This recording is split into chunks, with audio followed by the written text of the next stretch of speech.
নমস্কার বন্ধু। বর্তমানে কোভিড-19 যে জায়গায় আমরা আছি, একথা বলতে লাগে না যে একটা কঠিন পরিস্থিতি, বিশেষ করে অর্থনৈতিকভাবে, এবং মৃত্যুর হার কমলেও যেটা ইনফেক্টেড হচ্ছেন মানুষ অনেক বেশি। তার কারণ আনলক অবস্থায় আমাদের কাজকর্ম করতে হচ্ছে এবং মানুষ বাইরে যাচ্ছেন, তার ফলে ইনফেকশন বাড়ছে। কিন্তু থ্যাঙ্কস যে আমাদের ইমিউনিটি পাওয়ার আস্তে আস্তে গ্রো করছে, তার ফলে যেটা হচ্ছে যে মৃত্যুর হার কিন্তু অনেকটাই কমে গেছে এবং রিকভারি স্টেজ যদি আমরা দেখি প্রায় 60 অ্যাবভ ইন্ডিয়াতে। এখন এই পরিস্থিতি এখনও চলবে, যা অবস্থা 1-2 মাস তো এইভাবেই যাবে, যতক্ষণ না আমাদের রিকভারি রেট যেটা আছে সেটা প্রায় 90 কাছাকাছি চলে আসবে। এবং আরও হচ্ছে যে যদি এর কোনো ভ্যাকসিন আসে, সেটার দিকে আমরা কিন্তু সারা বিশ্ব তাকিয়ে আছে। এই পরিস্থিতিতে যেটা আমাদের এখন সবচেয়ে বড় সমস্যা হচ্ছে ইকোনমি, অর্থনীতি। বলা বাহুল্য যে প্রত্যেক জিনিসের দাম বেড়েছে, ইনকাম সেই মতো নেই। অনেক মানুষ চাকরি হারিয়েছেন। খুব কঠিন একটা পরিস্থিতি। তার মধ্যে ভারতবর্ষের প্রতিবেশী দেশ চীন, তাদের স্বভাব মতোই আগ্রাসন নীতি তারা দেখাচ্ছে। তো এরকম একটা পরিস্থিতির মধ্যে দাঁড়িয়ে আমাদের লড়াই করতে হচ্ছে এবং ভারতবর্ষের প্রধানমন্ত্রী শ্রী নরেন্দ্র মোদীজি আত্মনির্ভর ভারত। তো এই সময় একটা কঠিন পরিস্থিতির মধ্যে ভারতবর্ষের প্রধানমন্ত্রী আত্মনির্ভর ভারতবর্ষ গড়ার আহ্বান দিয়েছেন। আত্মনির্ভর ভারত নরেন্দ্র মোদীজির যে আহ্বান, স্বভাবতই যারা ভারতীয় জনতা পার্টির বিরোধিতা করে থাকেন, লেফটিস্ট বন্ধুরা, আমাদের রাজ্যের রাজনীতিতে তৃণমূল এবং কংগ্রেস, এই আত্মনির্ভর ভারতটাকে নিয়ে নানা ধরনের তাদের প্রশ্ন, নানা ধরনের উক্তি, নানা ধরনের কৌতুক তারা করে যাচ্ছেন। বিষয়টা থেকে অনেকটা দূরে তারা চলে যাচ্ছেন। পলিটিক্যালি জিনিসটাকে একটা জল ঘোলা করছেন এবং ওরা যেটা করে থাকেন আর কি, মানে যেটা ওরা করে এসেছেন ওদের রাজনীতিতে। ওরা যে সময় ভারতবর্ষ চালিয়েছে, বিশেষ করে কংগ্রেস, আজকে প্রায় 70 বছর স্বাধীনতার পরবর্তী কাল থেকে বেশিরভাগ সময়টাই শাসন করে এসেছে কংগ্রেস। আমরা যে পরিস্থিতি আমরা কি দেখেছি, সবচেয়ে বড় বিষয় যে আমাদের বর্ডার লাইনটাকেই আমরা সুরক্ষিত করতে পারিনি। কংগ্রেস এতদিন রাজত্ব করে এসেছে, ভারত পাকিস্তান বর্ডার লাইন সুরক্ষিত নয়। কাশ্মীর ইস্যু তো আমরা সবাই জানি, নতুন করে কিছু বলা যাবে না। চীন তো কাশ্মীরের একটা অংশ নিয়েই বসে আছে 62 যুদ্ধের পর। বর্ডার লাইন টপকে চীন আমাদের অনেক জমি দখল করে রেখে দিয়েছে। বাংলাদেশ 71 সালে যে দেশটা তৈরি হয়েছে, সেখানেও বর্ডার লাইন নিয়ে সমস্যা আছে। এবং মাঝে মাঝে নেপাল তারাও চোখ লাগাচ্ছে।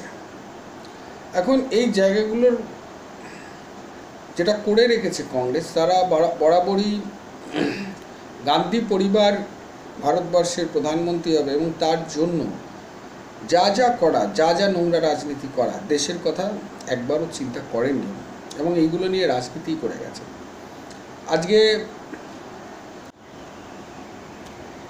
আজকে চিন্তা করুন যে বাবরি মসজিদ নিয়ে যে ইস্যুটা প্রায় 85 সাল থেকে চলে আসছে, রাজীব গান্ধী একবার করে তার দরজা খুলতো এবং বন্ধ করতেন ভোট এলে, এবং সাম্প্রদায়িক সুরসুরিতে কংগ্রেসের কাজ যেটা ছিল যে ভোট লুট করা, তো এই জায়গাগুলো দাঁড়িয়ে থেকে ভারতবর্ষের প্রথম প্রধানমন্ত্রী নরেন্দ্র মোদী বলা যেতে পারে এক একটা বার্নিং ইস্যু, সেই বার্নিং ইস্যুগুলোকে সলভ করছে। আজকে যারা লাদাখ নিয়ে বড় বড় কথা বলছে, রাহুল গান্ধী বড় বড় কথা বলছেন, লেফটিস্টরাও বড় বড় কথা বলছেন, যারা কোনোদিন ক্ষমতায় আসেনি এবং অ্যাকচুয়ালি ক্ষমতা নিতে তারা ভয় পায়, তারা পিছনে থাকতেই ভালো লাগে তাদের, তারাও বড় বড় আজকে কথা বলছেন। নরেন্দ্র মোদীজির আত্মনির্ভর বিষয়টাকে নিয়ে তারা নানা ধরনের কটূক্তি করছেন, কিন্তু প্রশ্ন হলো এই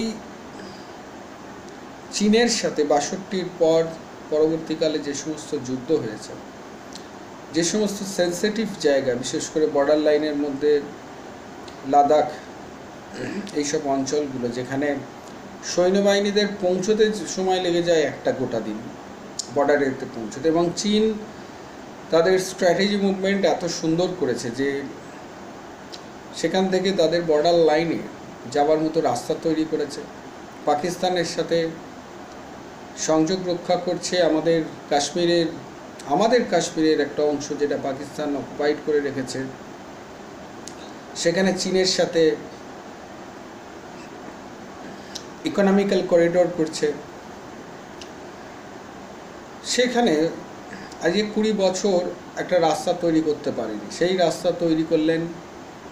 দীর্ঘদিন ধরে যে রাস্তাটা চলে আসছিল, যেখানে বারবার রাস্তা শুরু করতে যাচ্ছিল ভারত, চীন দাদাগিরি দেখিয়ে এসেছে, আগ্রাসন নীতি দেখিয়ে এসেছে, এবং কংগ্রেস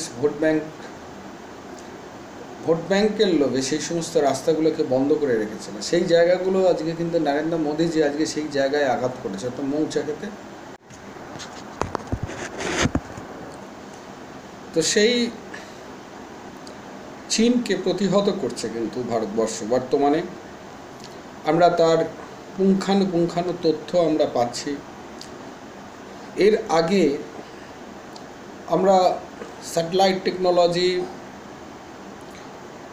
বাস্তবিক ক্ষেত্রে যদি ধরি যে 2003 তার পরবর্তীকাল থেকে আমরা উন্নতি সাধন করেছি স্যাটেলাইট টেকনোলজির ওপর। কোনোদিন স্যাটেলাইট ইমেজ, স্যাটেলাইট মনিটরিং কংগ্রেসের আমলে কোনো চিত্র আম জনতার কাছে পাবলিশ করা হতো না, যেটা নরেন্দ্র মোদীজি সরকার, প্রথম সরকার যেখানে ট্রান্সপারেন্সি রাখার জন্য ভারতবর্ষের 130 কোটি মানুষের কাছে সেই স্যাটেলাইট ইমেজ কিন্তু আজকে পৌঁছে দিচ্ছে। যখন বিরোধীরা বলছে যে চীন এখানে ঢুকে বসে আছে, এখানে ক্যাম্প করেছে, সেই স্যাটেলাইট ইমেজের মাধ্যমে তাদের কাছে প্রশ্ন যে কংগ্রেস আমলের যে সমস্ত স্যাটেলাইট ইমেজ ছিল, জিও স্যাটেলাইট ছিল, তার ইমেজ একটাও প্রকাশ করা হয়েছে? চীন বরাবরই তাদের আগ্রাসন নীতিতে তাদের কাজই হচ্ছে অন্যান্য দেশ দখল করা, যেমন তিব্বত করে রেখেছে, হংকং করে রেখেছে। অ্যাকচুয়াল চায়নাটা খুবই ছোট অংশ, বাদবাকিগুলোকে তাদের দখলদারি, সেখানেও বিপ্লব চলছে। আমরা চীনের এমন ডিক্টেটরশিপ, সেই সমস্ত ঘটনা মাঝে মাঝে বিক্ষিপ্ত আমরা পাই। তাদের মিডিয়াদের মুখ বন্ধ করা থাকে, তারা সারা পৃথিবীর মানুষ তাদের খবর জানে না, এবং সেই আগ্রাসন নীতির ওপর ভিত্তি করেই আজকে চীন ভারতবর্ষের সাথে আবার পাল্লা দিচ্ছে, এবং তার উপযুক্ত জবাব ভারতবর্ষের সৈনিকরা দিয়েছেন, শহীদ হচ্ছেন, 1 ইঞ্চি জমি তারা ছাড়ছেন না। এখন চীনকে কাউন্টার কিভাবে করব? আত্মনির্ভর বিষয়টা হলো যে আমাদের ভারতবর্ষের ভারতবর্ষে আমরা বসবাস করছি যে সমস্ত মানুষেরা প্রত্যেক দিন প্রতিনিয়ত আমাদের নিজেদের লাইফস্টাইলের জন্য আমাদের বিভিন্ন দ্রব্য আমাদের ব্যবহার করতে হয়। মেডিসিন তার মধ্যে খুবই ইম্পর্টেন্ট।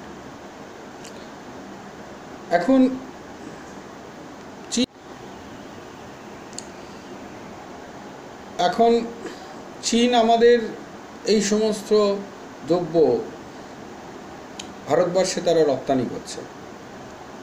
ভারতবর্ষ থেকে বিশ্বের অন্যান্য দেশে যে সমস্ত জিনিস আমরা আমদানি করছি, রপ্তানি করছি আমরা, তার মধ্যে অন্যতম কৃষিজ প্রোডাক্ট আছে, আমাদের জামা কাপড় বা সুতো, এই ধরনের জিনিসগুলো আমরা বিদেশের বাজারে রপ্তানি করছি, অর্থাৎ গার্মেন্টস। তাও গার্মেন্টসের জায়গাটা অনেকটা ভারতবর্ষের চেয়ে বাংলাদেশের দিকে টার্ন নিচ্ছে। এছাড়া ভারতবর্ষের মেন যেটা রিসোর্স বলতে পারেন সেটা হচ্ছে ব্রেন। আমাদের এখানকার ছেলেরা বা এখানকার ছেলেমেয়েরা বিদেশে যাচ্ছে, সেখানে তারা কাজ করছেন, তার একটা অংশ আমরা এখানে পাচ্ছি, তারা যা ইনভেস্টমেন্ট করছেন এখানে। এখন আত্মনির্ভর প্রকল্পের মেন উদ্দেশ্য হলো যে এই সমস্ত প্রোডাক্ট, আজকে চীন তার সামাজিক প্রেক্ষাপট যদি চীনের চিন্তা করি, 80-র দশকে এফডিআই নীতিতে তারা সবচেয়ে বেশি ইনভেস্টমেন্ট কিন্তু চীন করেছে, প্রযুক্তি নিয়ে এসেছে। শুধু প্রযুক্তি নয়, প্রযুক্তির সাথে সাথে তাকে সাপোর্ট করার জন্য তাদের ছেলে মেয়েদের তৈরি করেছেন বিভিন্ন ইউথ সেন্টার, সেখানে সরাসরি প্রোডাক্ট ওরিয়েন্টেড পড়াশোনা হয়েছে, রিসার্চ ওয়ার্কে বেশি নজর দেওয়া হয়েছে। যে কোনো ব্যবসায় যে মার্কেটে যখন যেটা ডিমান্ড সেইটারই প্রোডাক্টটাকে আমরা তৈরি করি। চীনের ব্যবসাটা হচ্ছে অন্যরকম, তাদের প্রোডাক্টটা মার্কেটের ডিমান্ড ক্রিয়েট করছে। সব কনসেপচুয়ালি তারা অনেকটা এগিয়ে গেছে। ভারতবর্ষের কাছে ব্রেন আছে, ভারতবর্ষের কাছে মেটেরিয়াল আছে, যেটা নেই সেটা হচ্ছে ম্যানেজমেন্ট, এবং ল্যাক অফ দ্য ম্যানেজমেন্ট। তার ফলে যেটা হচ্ছে আমাদের এখানে করাপশন লেভেলটা বেশি, আমরা করতে পারি না, এবং আমাদের চিন্তাধারার স্তরেতে একটা জায়গায় বাধা রয়ে গেছে, যে আমাদের চিন্তাভাবনার স্তরে একটা বাধা রয়ে গেছে। কাউকে যদি বলি আমরা চীনের মতো প্রোডাক্ট তৈরি করতে পারবো বা তার চেয়ে বেশি আরও ভালো তৈরি করতে পারবো আগামী দিনে, অনেকে ভাবছে you are joking, are you joking. বিশেষ করে লেফটিস্ট বন্ধুরা, তারা কোনোদিন চিন্তাভাবনাও করতে পারে না, তাদের মেন উদ্দেশ্য হলো যত গরিব করতে পারবো। কংগ্রেস তৃণমূল তো ছেড়েই দিন, তৃণমূলের তো ছেড়েই দিন, এদের একটাই নীতি কীভাবে করাপশন করবে, এবং তার জন্য যা যা করে ওপর থেকে মাথা থেকে পা অবধি পশ্চিমবঙ্গে করাপশানে পুরো ডুবে আছে, প্রত্যেকটা সেক্টর করাপশানে ডুবে আছে।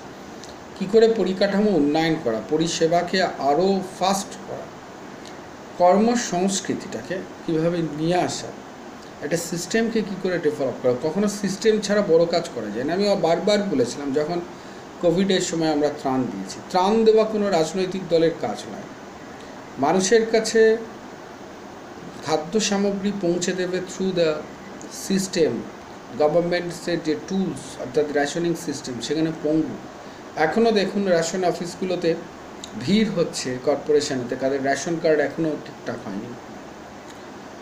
সো দ্যাটস এ সিস্টেমেটিক্যালি আমরা নেই, সব জায়গাতে একটা করাপশন, সব জায়গাতে এই চাল চুরি করার জন্য তৃণমূলেরা এই সবগুলো করে যাচ্ছে। কলকাতা কর্পোরেশনস, যেখানে সবচেয়ে বেশি রেভিনিউ বিল্ডিং ডিপার্টমেন্ট, এবং যদি জেলাভিত্তিক জিডিপি তৈরি করেন পশ্চিমবঙ্গে, তার মধ্যে কলকাতা সবচেয়ে বেশি জিডিপি দেয় রিয়েল এস্টেটে। সেটা নিয়ে কী চিন্তা ভাবনা? কোনো চিন্তা ভাবনা নেই। কোভিডের আগেও যেভাবে চলেছে, কোভিডের পরেও সেভাবে চলছে। টোটালি যে ম্যানেজমেন্টটা চলছে ফেলিওর সিস্টেম, অর্থাৎ একদিক আমাদের যে এগিয়ে যেতে হবে, প্রযুক্তিটাকে আরও এনহ্যান্স করতে হবে, পরিষেবাটাকে তাড়াতাড়ি করতে হবে, সেটা কিছুই করছে না। বর্তমানকালে যে কলকাতা কর্পোরেশনের প্রশাসক সম্পূর্ণ ব্যর্থ, শুধু গেম শো এবং মিডিয়াকে নিয়ে তার ছবি ছাড়া আর কিচ্ছু পাওয়া যায় না। বাস্তবিক অর্থে যদি আমরা দেখি, তার রাজত্বকালে ব্রিজ থেকে একাধিক দুর্নীতি, এক একটা ব্রিজ পড়েছে দুর্নীতির জন্য। কলকাতা কর্পোরেশনের কোনো নতুন থিঙ্কিং যেটা দিয়ে আরও পরিষেবাটাকে ফাস্ট করা যেতে পারে, মানুষের কাছে পৌঁছতে পারে, রিয়েল এস্টেটটাকে বুমিং করা যেতে পারে। রিয়েল এস্টেট বাজার কলকাতাতে এখনও অনেক হাই। কলকাতায় শহরে এখনও অনেক মানুষ ভাড়া বাড়িতে থাকেন। কলকাতার অনেক স্ট্রাকচার, কলকাতা অনেক পুরনো শহর, যে সমস্ত স্ট্রাকচারগুলো 100 বছরের ওপর হয়ে গেছে, তাদের রিনোভেশন দরকার। তার পদ্ধতি কিভাবে পরিবর্তন করা যায়, কী করে প্রযুক্তিকে যুক্ত করা যায়, যাতে এখানকার ছেলেমেয়েরা, এখানকার যারা ইঞ্জিনিয়াররা, তারাও আরও আপডেট হবে, কোনো বিষয় নেই এর মধ্যে। এরা তৃণমূলের এখন মেন বারবারই বলছে ওপর থেকে নিচে অব্দি করাপশানে ভর্তি। তারা শুধু পকেটের রাজনীতি করছে, কাউন্সিলররাও তাই করছে। আমফানে একবার টাকা দিচ্ছে, যখন আমরা ভারতীয় জনতা পার্টির তরফ থেকে রাস্তায় নামছি তখন দেখছি বেকায়দায় পড়ে যাচ্ছে, আবার তাদের কাছ থেকে টাকা ফিরিয়ে নিচ্ছে। মানে একটা জোকিং চলছে, জোকস চলছে। সো দ্যাট আত্মনির্ভর এই ভারত বা আত্মনির্ভর বাংলা, প্রত্যেকটা মানুষের, আমি বলবো প্রত্যেকটা মানুষের আত্মনির্ভর এই জায়গাটাকে তৈরি করতে গেলে ফার্স্ট যে মেন্টাল যে ব্যারিয়ার আছে, মানসিক যে প্রতিবন্ধকতা আছে, সেটাকে আগে ভাঙতে হবে যে ইয়েস উই ক্যান ডু। এই জিনিসটাকে আগে চিন্তা করতে হবে। তারপর পরের স্টেপ হচ্ছে আমরা কিভাবে সেটাকে করব। সো আত্মনির্ভর অনেক বেকার ছেলেমেয়েরা আছে, আমি দেখছি, যারা বসে আছে তৃণমূলের পার্টি অফিসে গিয়ে বসে আছে, যদি কিছু চাকরি পাওয়া যায়, মাত্র 6,000-9,000 টাকার একটা চাকরি, কিন্তু তাদের যে কোয়ালিটি আছে সেটাকে যদি এক্সপ্লোর করা যায়, কিছু ছোটোখাটো তাদের ট্রেনিং দেওয়া যায়, তারাও কিন্তু বড় কাজ করে ফেলতে পারবে। আমি পরবর্তী ভিডিওতে কিছু পলিসির কথা বলবো যেখানে মানুষ উপকৃত হবেন। এবং আপনাদের বারবার বলছি যে আমরা 1 মাস ব্যাপী এই আত্মনির্ভর ভারত এবং আত্মনির্ভর বাংলা একটা আমরা চালাচ্ছি 82 নম্বর ওয়ার্ডেতে। বলিদান দিবসেতে আমরা শপথ গ্রহণ করেছিলাম, ডক্টর শ্যামাপ্রসাদ মুখার্জির বলিদান দিবসেতে। তো আজকে সেই বিষয়গুলোকে নিয়ে আমরা আলোচনা করব যে কীভাবে কোন কোন জায়গা সেক্টরগুলোতে আমরা জোর দিতে পারি এবং কিভাবে পরিকাঠামোগত উন্নতি করা সম্ভব। মেনলি যে আমাদের ল্যাক অফ দ্য ম্যানেজমেন্ট, বারবার বলছি, ম্যানেজমেন্টের জন্য আমরা কোনো কাজ করতে পারছি না।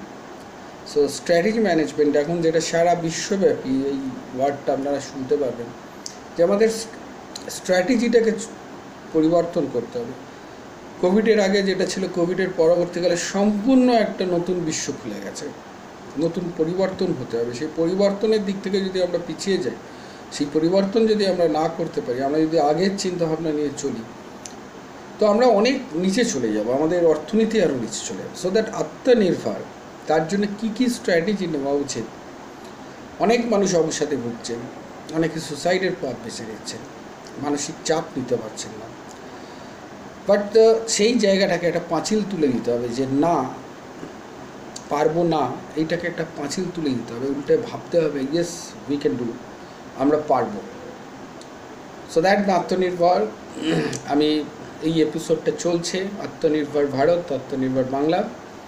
আপনারা আমার চ্যানেলটাকে সাবস্ক্রাইব করুন এবং দেখতে থাকুন আগামী দিনে কলকাতা কর্পোরেশনের ভারতীয় জনতা পার্টির কী চিন্তাভাবনা, আমরা কীভাবে করতে পারি, কলকাতা কর্পোরেশনকে আরও মডিফাইড কী করে করতে পারি, সেই বিষয় নরেন্দ্র মোদীজির যে সমস্ত প্রকল্পগুলো দেওয়া হয়েছে কলকাতা কর্পোরেশনকে, বিশ্বব্যাংকের টাকা দেওয়া হয়েছে, তাতে এরা কি করেছে এবং কি করা উচিত ছিল, সেইটা নিয়ে বলবো।